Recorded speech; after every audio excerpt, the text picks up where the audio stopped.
Hi, today I'll recap a 1994 crime drama movie called Pulp Fiction. Welcome to Recap the Movies. Spoiler warnings ahead, turn on the subtitles, and let's go. Divided into three separate stories coming together, this movie starts with a morning in the Hawthorne Grill restaurant in Los Angeles, where the young couple, Honey Bunny and Pumpkin, talk about robbing banks and liquor stores. Adding robbing restaurants to the equation, the two decide to rob the place and the customers' wallets. Therefore, they kiss, stand up, and announce they'll rob the place. Earlier, Jules, Winnfield, and Vincent Vega, Marsellus Wallace's hitmen, are at a hotel trying to find something belonging to Marsellus. Some crooks had stolen it. Therefore, they confront the crooks, led by the young and naive Brett. Jules takes a bite of Brett's hamburger and drinks from his Sprite. Jules then asks one of Brett's guys, who is lying on the couch, where the briefcase is. Upon opening the briefcase, Vincent goes into a trance at the sight of the glowing object within it.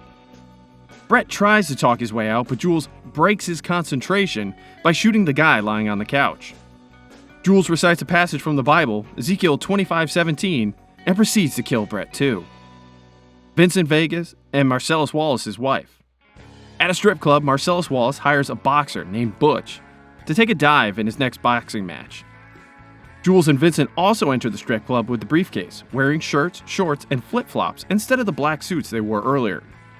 Jules goes to the bathroom and Vincent encounters Butch. Each looks scornfully at the other and trades insults. Marsellus interrupts their conversation by calling Vincent over to his table.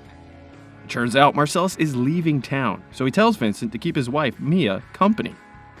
Before going to Mia's, Vincent buys heroin from Lance, a drug dealer. Properly sedated by the heroin, Vincent goes to pick Mia up and takes her to a restaurant.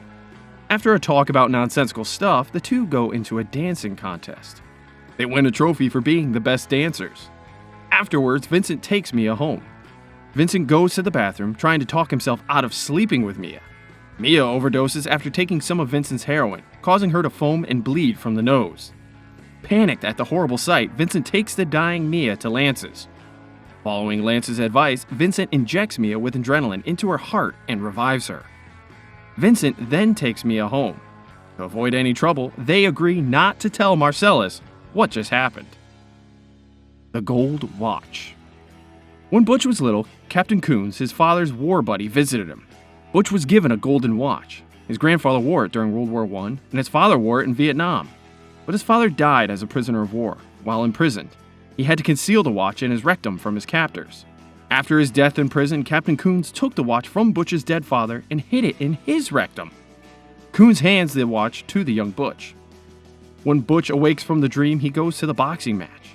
He then takes Marcellus's money, bets it on himself, and beats his opponent to death. Butch afterwards takes a cab and starts a small talk with the driver, Esmeralda. Turns out Esmeralda knows Butch killed his opponent in the ring and is fascinated by it. Esmeralda takes Butch to a hotel where he's staying with his French girlfriend after abandoning his apartment. The next morning, Butch packs up, decides to go to Knoxville to claim his winnings, and leave the country. However, his golden watch is missing. After turning the hotel room upside down looking for the watch, he remembers he left it at his old apartment. He takes his girlfriend's car and parks it a few blocks away from his apartment. He walks into the apartment, finds his golden watch right away, and goes to the kitchen for some toast. Butch finds a machine gun and realizes he's not alone in the apartment. Hearing the flushing of the toilet, Butch points the gun at the bathroom door. Vincent comes out. The two stare at each other for a moment. As the toast pops out of the toaster, Butch kills Vincent with a gun. He then wipes the gun, cleans his fingerprints, and leaves the apartment. Butch drives away from the apartment now that he has his watch back. He sees Marsellus on the way. Butch runs him over and gets hit by another car.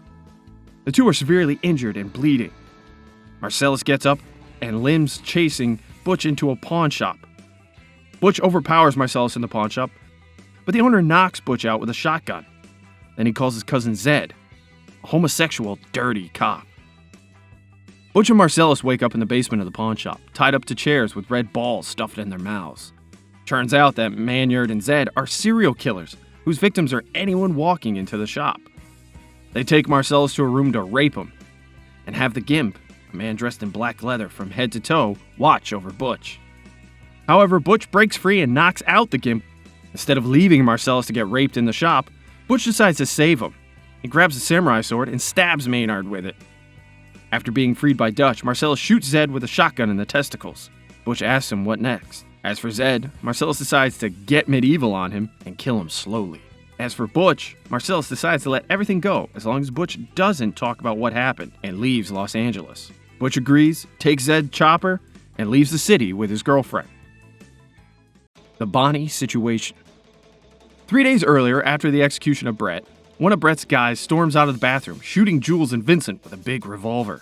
However, the guy ran out of bullets. More surprisingly, none of the bullets hit Jules or Vincent. Jules and Vincent kill the guy. Jules, amazed by what happened, interpreted it as a miracle and a divine intervention. Vincent shrugged it off like it was nothing. The two leave the apartment with Marvin and start driving to Marsellus' strip club. While on the way there, Jules started talking about giving up being a hitman because of the miracle. As soon as Vincent turns to Marvin to ask for his opinion about miracles, he shoots him in the head by mistake, causing his blood to splatter all over the inside of the car. To keep the car and body out of sight, Jules calls Jimmy, a friend living nearby. They go to his place. Jimmy urges them to dispose of the body before his wife sees it, thereby ruining their marriage. Jules calls Marsellus for help. Marsellus sends Winston Wolfe, a cleaner and a quick-thinking problem solver. Winston tells him clean the car, get cleaned up, and Jimmy provides them with some fresh shirts and shorts. After that, Winston helps them get rid of the car at Monster Joe's junkyard. Wanting to relax after this whole mess, Jules and Vincent go to the Hawthorne Grill restaurant for some breakfast. Jules talks about leaving criminal life and that he wants to travel around the world helping people. Vincent mocks him, calling him a bum, and goes to the bathroom. Honey Bunny and Pumpkin start robbing the restaurant. They collect everybody's wallets and the money from the register. He also takes Jules' wallet and tells him to open the briefcase. The glowing inside of the briefcase puts Pumpkin into a trance, making it easy for Jules to disarm him and hold him hostage. Scared for her husband, Honey Bunny points her gun at Jules. Vincent comes out of the bathroom and points his gun at Honey Bunny. Honey Bunny starts crying, but Jules tells her everything will be okay. Jules tells Pumpkin he can kill him and his wife easily, and then recited the same Bible passage he had recited when he killed Brett earlier. Realizing the evil men mentioned in the passage also included him, and that he's in a transitional period trying to turn himself from an evil man to a shepherd, Jules decides to let Pumpkin and Honey Bunny live and leaves with the wallets and the money in the register. Jules also refused to hand over the briefcase because he'd gone through enough trouble getting it, just to hand it over to Pumpkin, an amateur in the criminal life and a complete nobody.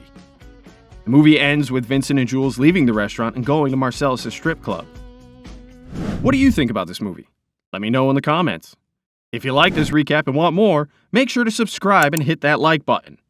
If you did not like this, please hit that dislike button twice.